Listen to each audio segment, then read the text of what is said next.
everybody, welcome back to the Shlog. I'm Morgan, that's Zach. We're here at Highland Cycles, and it is a lovely week. It's going to be really, really nice. So dirt biking is about to break loose here, and we're really excited. We got a ton of work to do. Most of the bikes are actually outside, so let's get to it.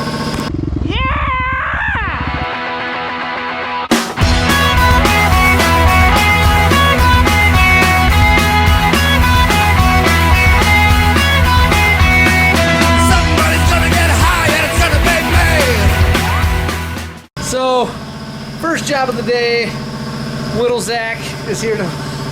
Oh wait, hold on, we should answer some questions real fast, Zach.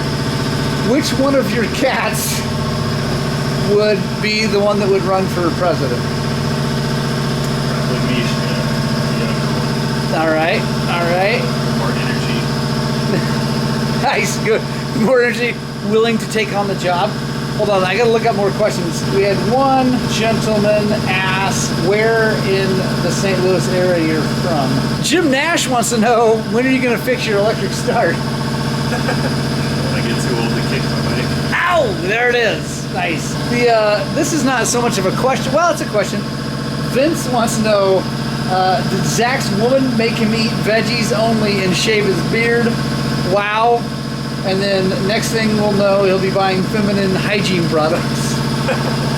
Leander responded to that one. Oh, did she? Let's see. Oh, Leander might have. Oh, here we go. Oh, sorry. I didn't see it. This is awesome. So his wife's name is Leandra. Lovely person. Zach made me stop eating meat when he first suggested going vegetarian. I told him he could pry my steaks from my cold, dead hands. Also not sure I'm old enough to watch Dr. Phil. Okay, that's phenomenal. I'm sorry that I didn't see that. It bums me out. Man, there's so many. You guys are awesome. So Mishka is going to run. We got that from Joseph. Okay, what area around St. Louis? I grew up in several areas, including Florissant, Baldwin, Manchester, and St. Charles, out near Highway 94, Bush Wildlife. He's just curious. Yeah, it's pretty close to that. Lake St. Louis, Wentzville. So yeah, St. Charles County. Nice, right on. And then, this is the same guy, he went to Over the Edge, and he bought a Moots from Over the Edge and was wondering if maybe you could have been the guy who built it. Have you built many Moots there? We've sold Moots since I've been there, since I was there. There we go. So, sadly, he didn't have the cool stuff. All right, so, little Zach and I were just talking, where did I just put that? There we go. So, we got a jet, bing, bing, bing, from, it's a CRF 80F, anyway, and it's super duper crazy clogged, and they get like that when they've been sitting for way too long. Zach has tried pushing wire through it and a little jet cleaner through it and all that, and Leia's in her kennel, she's being loud. Leia, wait. Anyway, I'm going to show you a little trick on how to get these things cleared out. So you'll need a fireproof place and a little torch. And then just heat this dude up. Obviously be careful, don't light anything on fire. But also this thing clearly is going to be very hot, so you don't want to touch it with your hands.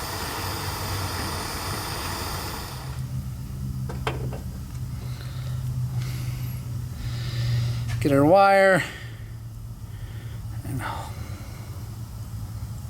hopefully now, there we go. So see, it came through. Now it's probably not clean yet because all that made is a wire-sized hole through whatever was clogging it. Blow through it. Brake clean through it. Oh, that's going right on the camera. Nice. There we go.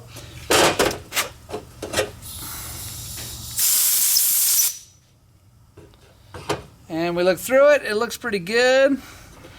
So I'll take our wire one more time.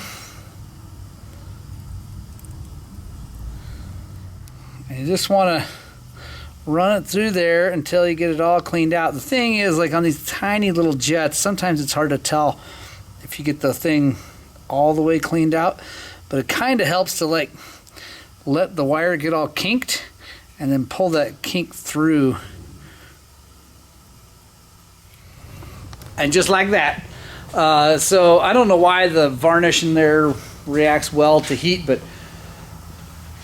you do want to be careful. I've used a much hotter torch on that before, and I've actually melted some brass jets. So learned that lesson. The little crack pipe torch usually works pretty good without damaging. So yeah, anyway, my bike is up here because I just stole the chain guide off of it for some guys that came in from out of town. They were here from Washington, and they broke a chain guide on their very first day. And fortunately, I have lots of motorcycles, so I took the one off of that, gave it to them. He obviously ordered and bought me a new one. But yeah, so anyway, on to the next thing. Hey guys, quick check-in on the YZ125X that we were working on last week. We got the carburetor sorted out and all that stuff. The chain guide, like I said, was super beat up and gnarly and bent like they get. So we replaced it with a nice TM Designs chain guide. Guys, I highly recommend TM Designs chain guides. They're super strong, but then also because they're plastic or polyurethane, whatever, you know, whatever non-organic material that is, they tend to hit things and like bend and then come back instead of getting bent over and then hanging up on the chain and causing issues. So yeah, real happy about that. Got that done. Next thing here, I am doing a set of RMZ 450 Showa forks. So I'll put, so what you're doing, you're putting this holder to keep this up so we can get a wrench on here and then break this nut loose. All right, so flat blade screwdriver, we're gonna come in here and go in between the dust seal and the fork tube and just twist and just kind of go around. Nice and easy.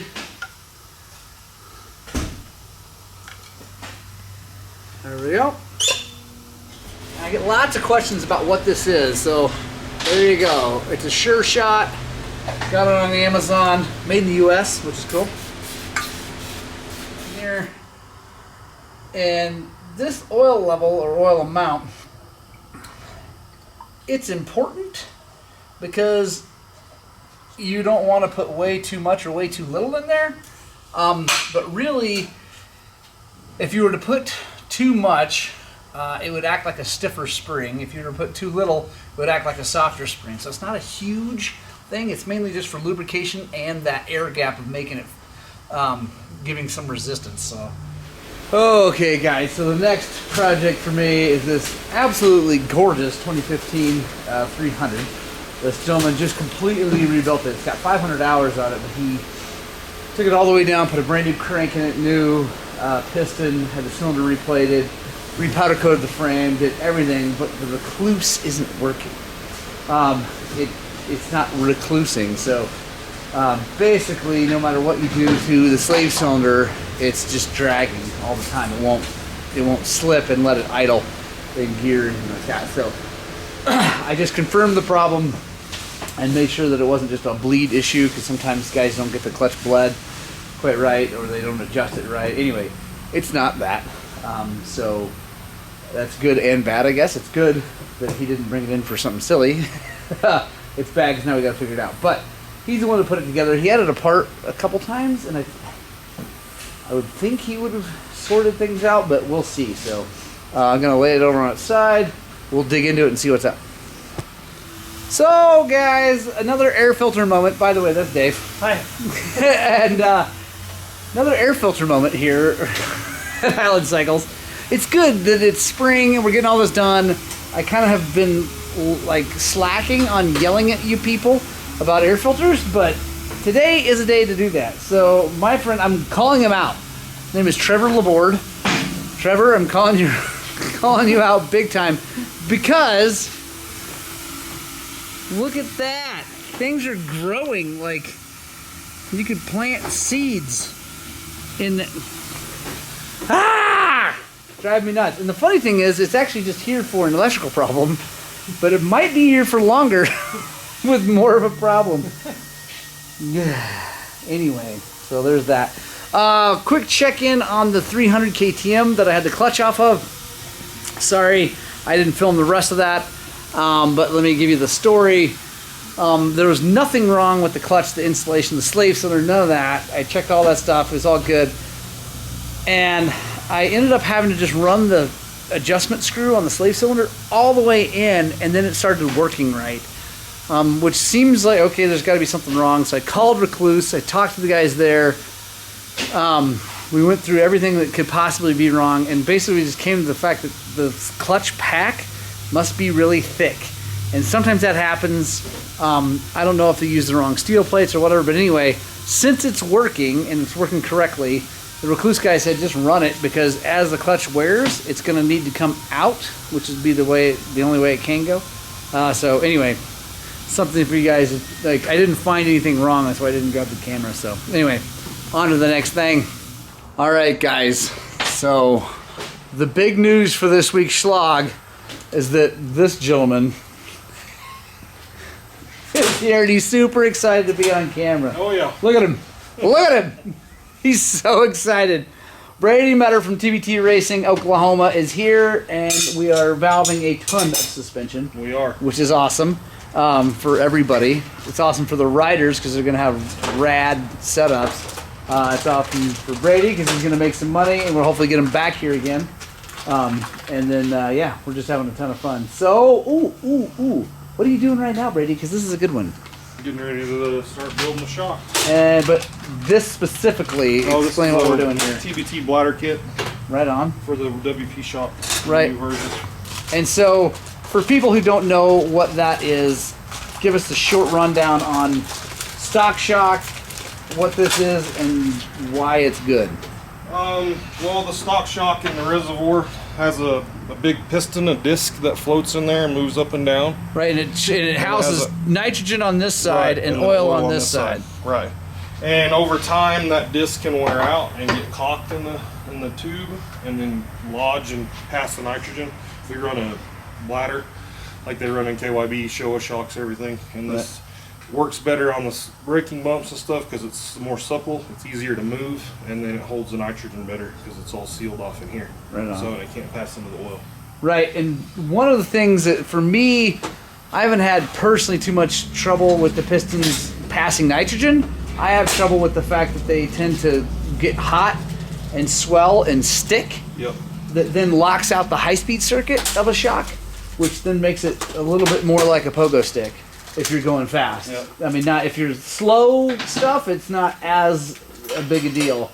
But if you're hitting like whoops really hard, and that high-speed circuit's locked out, it's no good. So TBT has their own bladder kits.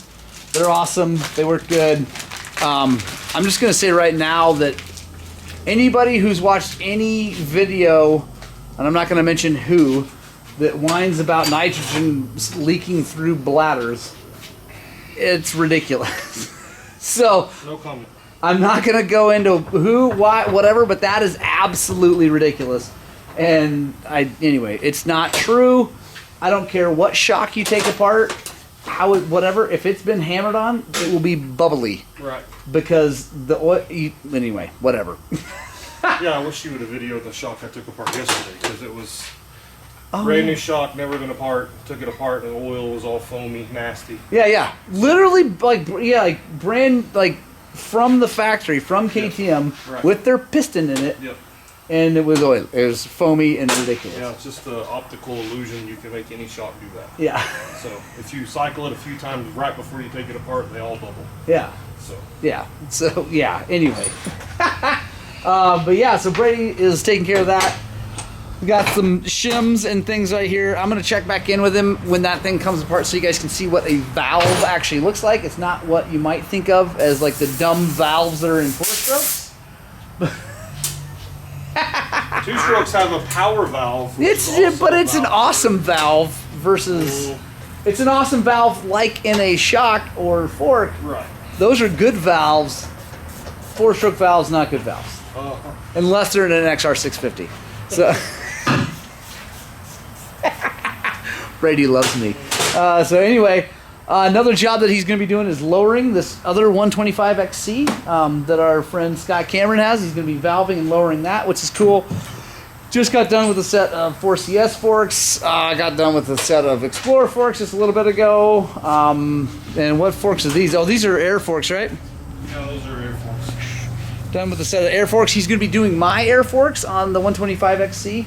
And I'm not generally a fan of the air fork, but I'm going to give it a shot and see how it feels with TBT valving in it and that setup, and get the shock dialed in and all that stuff too.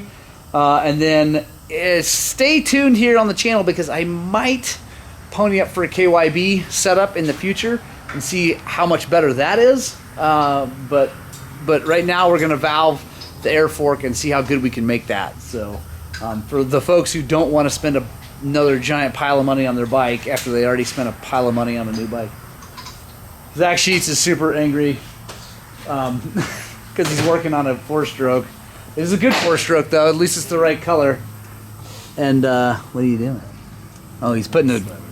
Yeah, so valve adjustment on WR450. They're a little out of spec, but anyway. I have awesome news though. I'm going to walk you out here, guys. These guys don't even know what showed up back there, but I am super duper stoked and want to give a shout out to Robbie Noyles for bringing us a YZ125 for a big shootout against my 125 XC. It is an 05, so it's not the most current fork, but I have SSS forks we're going to put on this thing, and we got some building to do. Robbie already put an 18-inch wheel on it and a kickstand, hand guards and some other stuff, but he is actually having us completely deck this thing out and get it super duper ready to do a shootout, a real freaking heads up shootout with the 125 XC.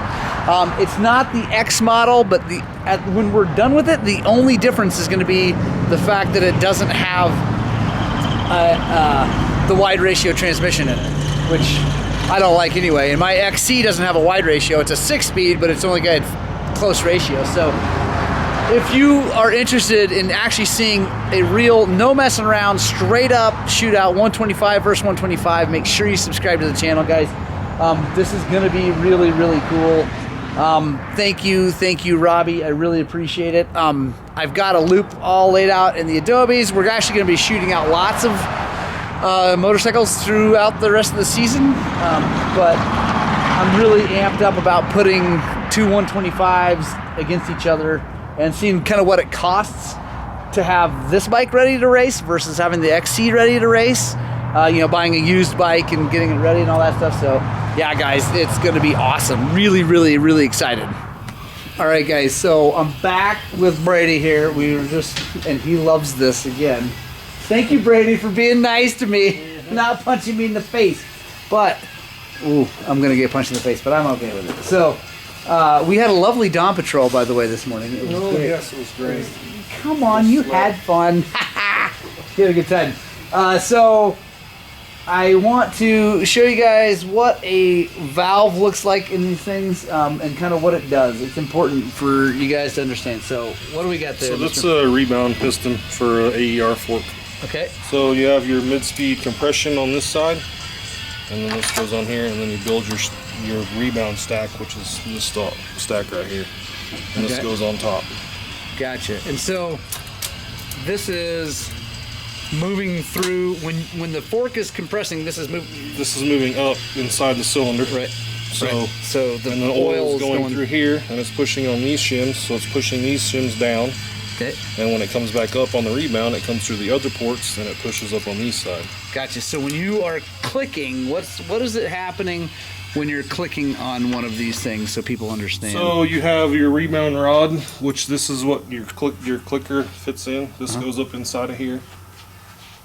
And then inside of this hole right here, there's a needle, and it goes up into an orifice. So when you push your clicker in, it pushes that in, and it pushes the orifice up, or the needle up in the orifice, and closes the slows the oil down. Right. Yeah. And then when you open it, it does the opposite thing. Gotcha. So then on the compression, which this is it, right? Yep. So same kind of Same thing, right? Inside, down inside there, you can't really see. Yeah, we can see it. It's the same thing. So when you adjust your compression, it pushes the needle up or brings the needle down. Gotcha. And this is the This is your compression compression base bolt, base assembly. Base assembly. Okay. Right. So this is where the majority of your compression comes from on your fork. Gotcha. So Cool. And what the tuners are doing is they're taking these little shims. Can I touch this without messing things up? Okay. yes, Okay. So all these shims are different thicknesses, different diameters, and you're stacking them in a way that allows the oil to move. right. It's They like flex, a leaf. right? If you look at it with the side, it's like a leaf spring on a pickup truck. So when the oil pushes down, if you have a bigger one to start with, it's going to be stiffer overall. If you got a smaller one to start with, it's called a clamp shim. It's Okay. going to be softer overall. Gotcha. So Cool. you can. I mean, there's Yeah. a huge. That's just the rebound stack. So. Right. So it's for anyone who is interested in learning even more. There's tons of YouTube stuff. There's all sorts of information, but this is why I have Brady do this to my bike, because Yeah, this is your fork. oh hey, this is my fork. Awesome. So I have him do it because he's done this for a long time. He's worked with Travis at TBT. He's learned a lot of things, and he's really put a ton of time into being really good at this. I am a mechanic at motors and the more simple things, and I feel like I'm really good at that. I'm good at making bikes run well, but I have not spent the time or the effort to get good at learning this kind of stuff. So I like to have him, someone who is good at it, do it. And like, here's a. You have to be able to look at this and understand what that actually does, and know which ones you need. And That's just all the ones I've taken out since I've been here. yeah. So that's all the stuff that he's removed from all the forks and shocks since he's been here. So yeah. Anyway, it's complicated and it's a lot of art. There's obviously some science behind it too, but there's a lot more art, I think, than science. So. Yeah, I'm stoked. I'm really excited to have the Juan Deuce nickel set up. So yeah, super amped about that. Zach is just over here eating peanut butter. He eats peanut butter and bananas. He really hasn't done anything this week other than eat peanut butter and bananas. You should have saw him wrestling that noose a while ago. Oh, was he struggling? Yeah, I could see the veins in his neck. Wow, nice. Yeah, that's a good one. Was it? I felt like the box actually felt big when I so generally Nitro Mooses guys they're getting a lot better with their sizing and their consistency, but every now and then you get a box and it feels like it's a little bit wider than the last box, like it's kind of bulging at the seams, and that one did feel like that. And I didn't want to be the one to have to install it, so I grabbed that one for Zach. Because there's another of the same size that actually is probably closer to the right size, but I needed to get it out of the system. I gave it to Zach. Remember that. Yeah. Oh, and by the way, thank you all for subscribing. There's so many more of you who've subscribed recently, and I really appreciate that. Although, as we get closer to 10,000, I'm a little bit nervous about the subscribers, and maybe going to tell you guys to slow down on the subscriptions because I'm getting a little bit nervous about the butt whipping that I might receive. But it's all right. I'm not too worried about it. Anyway, there's another 125 XC. Got to put that back together. That gentleman is really excited about that bike, so I'm actually going to do that right now, and I'll check in with you guys when I'm done. Right on, guys. End of the Shlog, end of the week. Thank you guys so much for joining us. Brady loves this part because I'm going to yell dirt bikes, and that's his absolute favorite thing that I do. But seriously, guys, thank you for watching. I really appreciate it. Punk Rock Club, thanks for sticking around to the end. If you guys have any questions for Brady, make sure you comment below. I will get to him and get the answers back to you. Anything you want to know about suspension, he is the man. So, love you guys. Hope you get out, spread the gospel two wheels. And as always, I hope that what we're doing here is inspiring you guys to work on and get out and ride your dirt bikes!